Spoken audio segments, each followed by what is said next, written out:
Sino si Naaman? Pag-usapan po natin yan sa devotion natin na ito.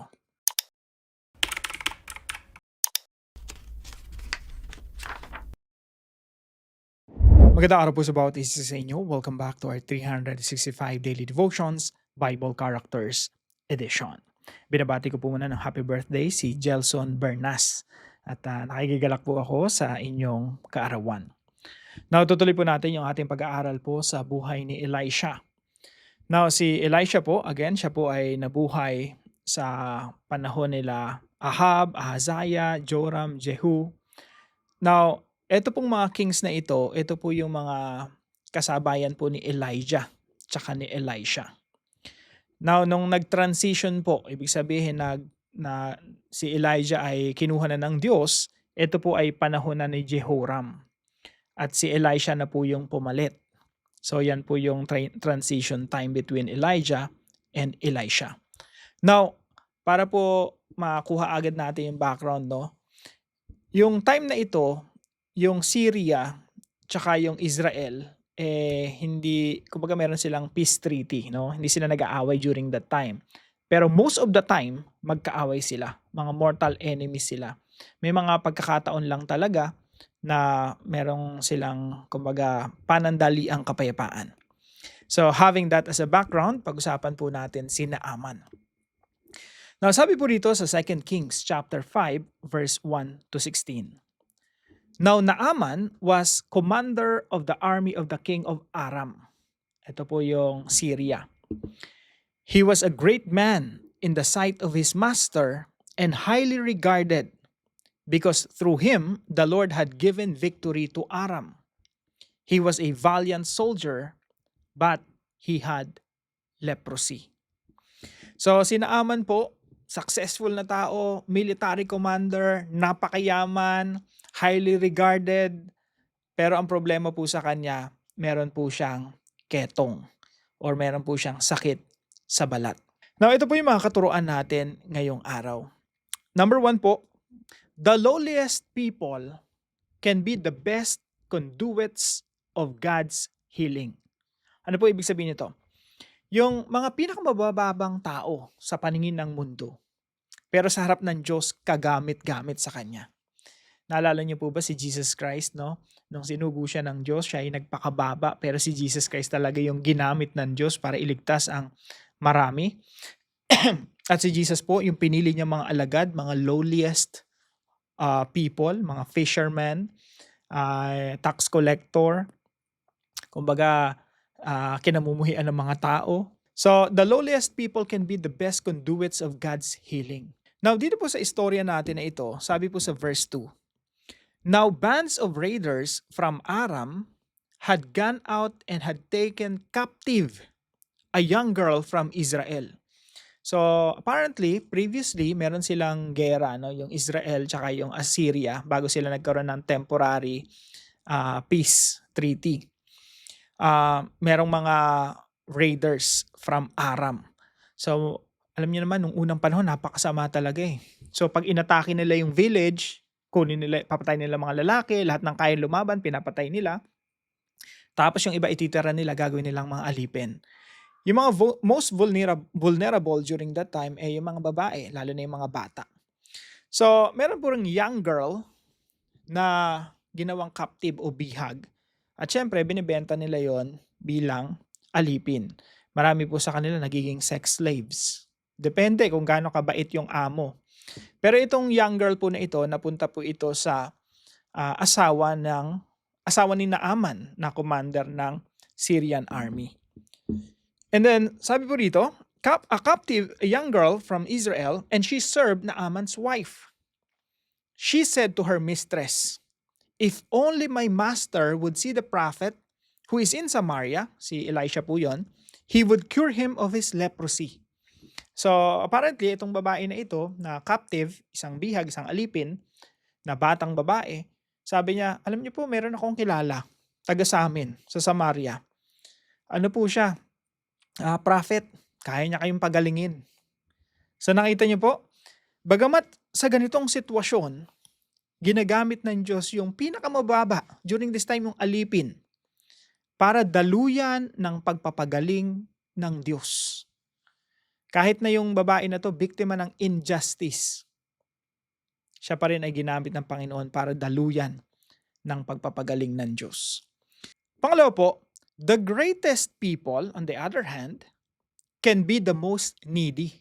Yung greatest people, yung mga matataas yung narating, yung achiever, yung mayaman, yung maunlad, yung kinikilala, tinitingalaan, pinapalakpakan.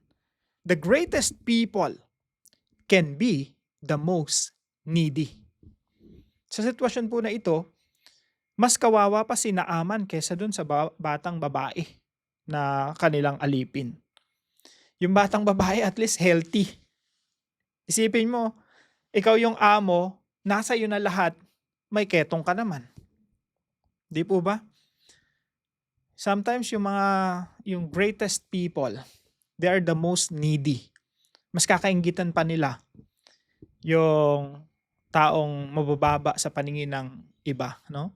Kaya kahit nga yung mga bata na naglalaro sa lansangan, ako minsan may nakikita akong mga bata tatalon sa tulay, tapos yung lalangoy nila, mga burak, mabahong ilog, no? Puno ng basura, happy-happy sila doon, tatawa-tawa pa, nagtitilamsik yung mga tubig, papasok pa sa bibig nila, tapos tawanan sila ng tawanan. Pero healthy, kakainggitan ng isang taong mayaman na bedridden, na nakahiga lang sa kama at may sakit. Para pong si Naaman, yung ibang tao kakainggitan niya. Kahit na yung alipin, kakainggitan niya. Dahil siya may ketong, nasa kanya na nga lahat, may ketong naman siya, pero yung isang batang babae ay, healthy. Pangatlo po, Naaman the Syrian experienced the gospel in advance. Dahil po sa batang babae na yun na nagsabi, doon sa amin, no, merong isang propeta, pumunta ka ron. So si Naaman po, nanampalataya, naniwala siya.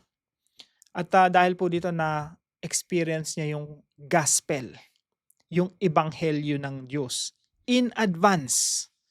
Makikita niyo po yan hanggang sa New Testament. Si Jesus, kinokomentan pa yan. Nagko-comment pa si Jesus patungkol kay Naaman na tumanggap ng biyaya ng Diyos. So, dito po makikita niyo rito na si Naaman, pumunta siya doon sa Israel.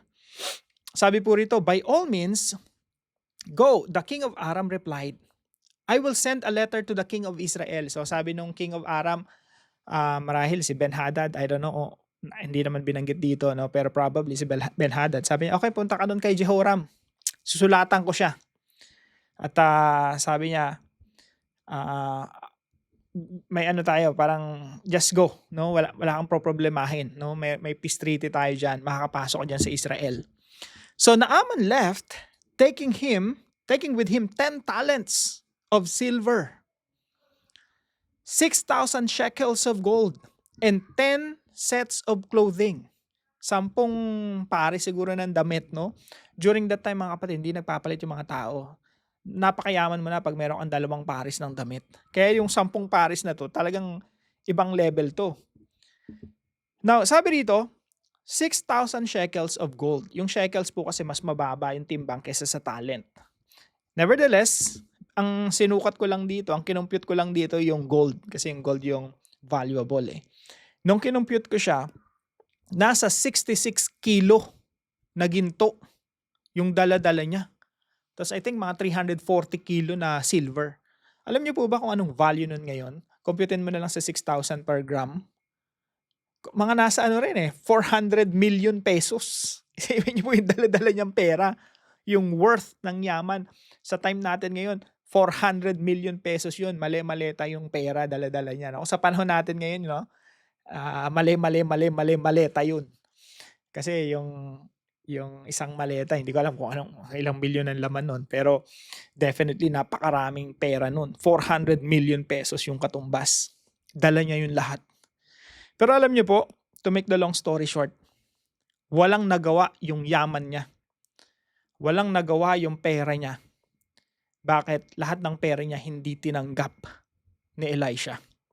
Pero alam niyo po kung anong tinanggap niya ni Naaman? Kagalingan. Healing. Walang bayad. Nanampalataya lang siya sa sinabi ng propeta na mag-ano ka ron, lublob mo yung sarili mo 7 times sa ilog ng Jordan. Sa una, nagagalit siya eh. Bakit? Pero later on, nagpakumbaba siya. Sumunod siya sa sinasabi ng propeta. At sabi ron sa istorya, no, yung nung nilublob niya yung kanyang sarili, sabi dito, so he went down and dipped himself in the Jordan 7 times as the man of God had told him, and his flesh was restored and became clean like that of a young boy. Naging malinis siya, nawala yung sakit niya sa balat. At para siguro siyang kutis baby, no? Pinagaling siya ng Diyos nang walang bayad. Nanampalataya lamang siya. And that is the gospel in advance. Kaya po si Jesus, sabi ni Jesus patungkol kay Naaman, nung panahon na yun, marami rin namang ketongin eh. Pero bakit yung si Naaman the Syrian? Bakit? Dahil sa pananampalataya. Now, paano po natin ito isa sa buhay mga kapatid? Number 1 po, never underestimate your place in God's plan. Yung isang babae rito na naging alipin, binihag during the war, ginamit ng Diyos para maging conduit, daanan, daluyan ng pagpapagaling ng Diyos. So never underestimate your place in God's plan. Kahit sabihin mo na mababa ka lang, mababa lang tayo, or tingin sa atin ng ibang tao mababang uri, no? It doesn't matter. Kung yung trabaho natin, ako kasi marangal kasi ang tingin ko sa lahat ng trabaho, no? Wag lang illegal. Kahit basurero, tingin ko dyan, calling ng Diyos yan, panawagan ng Diyos yan. Pero ganun pa man, mga kapatid, yung mundo, iba yung tingin, no? Kapag yung mga trabaho natin hindi mataas sa paningin nila. Pero it doesn't matter. Kung ano pa man ang estado natin sa buhay, never underestimate your place in God's plan. Pwede kang gamitin ng Diyos sa mga dakilang bagay. Pangalawa po, never overestimate your importance in life. Sa kabilang banda naman, never overestimate yourself. Kung piling mo mayaman ka, maunlad ka, no? Ang dami mong narating, hinahangaan ka ng mga tao, you have the money, you have the wealth, you have power. It doesn't matter. Never overestimate your success, your achievement, your life. Bakit po? Lahat tayo umaasa lang sa biyaya ng Diyos. Kung anong meron ka, biyaya yun ng Diyos. Kung may mabuting nangyayari sa buhay mo, biyaya ng Diyos yun. Wala tayong dapat ipagmalaki. And number 3 po, never think that God's grace can be earned by good works. Yan po yung natutunan ni Naaman. Kasi later on, nirecognize niya, sabi niya, now I know that there's no God in all the world except in Israel. Wala na akong iba pang Diyos nakikilalanin maliban yung Diyos ng Israel. At nung nagbabayad na siya, sabi ni Elisha, walang bayad to. Sabi niya, I will not accept a thing. Wala akong kukunin. Sa 400 million plus na offer mo, ni isang kusing wala akong kukunin dyan. Never think that God's grace can be earned by good works. Huwag po nating isipin na yung biyaya ng Diyos pwedeng bilhin, pwedeng bayaran, pwedeng pagpaguran. Alam niyo po, pag binasa niyo yung account na ito, lahat ng mga tagumpay ni Naaman the Syrian, kahit nung di pa siya nakakilala kay Yahweh, sabi rito, galing sa Diyos yun. Basahin niyo po yung account. Galing sa Diyos, pati mga tagumpay niya ng mga panahon na hindi pa siya mananampalataya.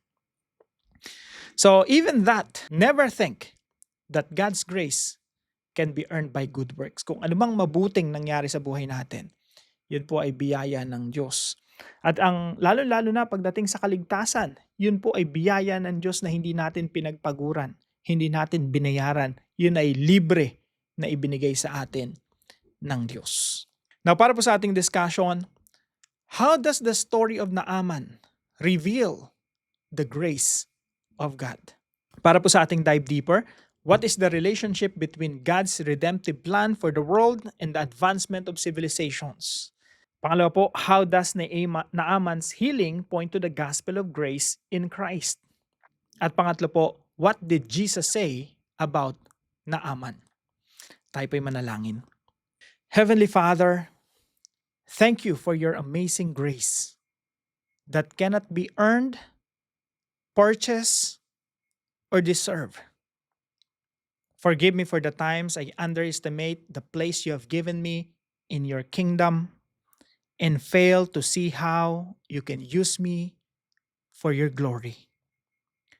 Forgive me also for the pride that causes me to overestimate my importance and trust in my own abilities. Teach me to walk humbly before you. Remember that every blessing comes from your hand alone. Help me never to rely on my good works, but to rest completely in the finished work of Christ. Use my life to honor you and bless others. In Jesus' name, Amen and Amen. Kung kayo po may natutunan sa devotion natin na ito, ipalam niyo lang po sa comment section right below this video. And please don't forget to share this devotion to your family and friends.